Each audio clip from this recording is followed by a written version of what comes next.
பிரியா பிரியா சோறு நல்லா இல்ல, குழம்பும் நல்லா இல்ல, என்ன பிரியா சமைக்கிற?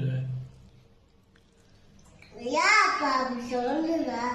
அப்பா அப்படி கஷ்டப்படுற, இப்படி சோறு சாப்பிடு, நல்லா இருக்கு.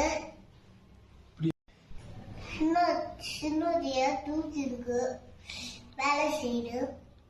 அதுக்கப்புறம் சோறுலாம் போட்டு விடு, அதுக்கப்புறம் எல்லாமே போட்டு விடு. ஏன் செய்யலாம்? சரி, நான் சொல்ல மாட்டேன். சாப்பிடப்பா. சரி, சாப்பிட்டு.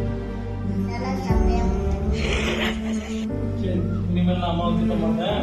அம்மா எப்படி சமைச்சா நான் சாப்பிட்றேன். ஓகேவா? சாய் பிரியா. ஓகே. சாப்பிடலாமா? மறக்காம சர்ப்ரைஸ் பண்ணுங்க.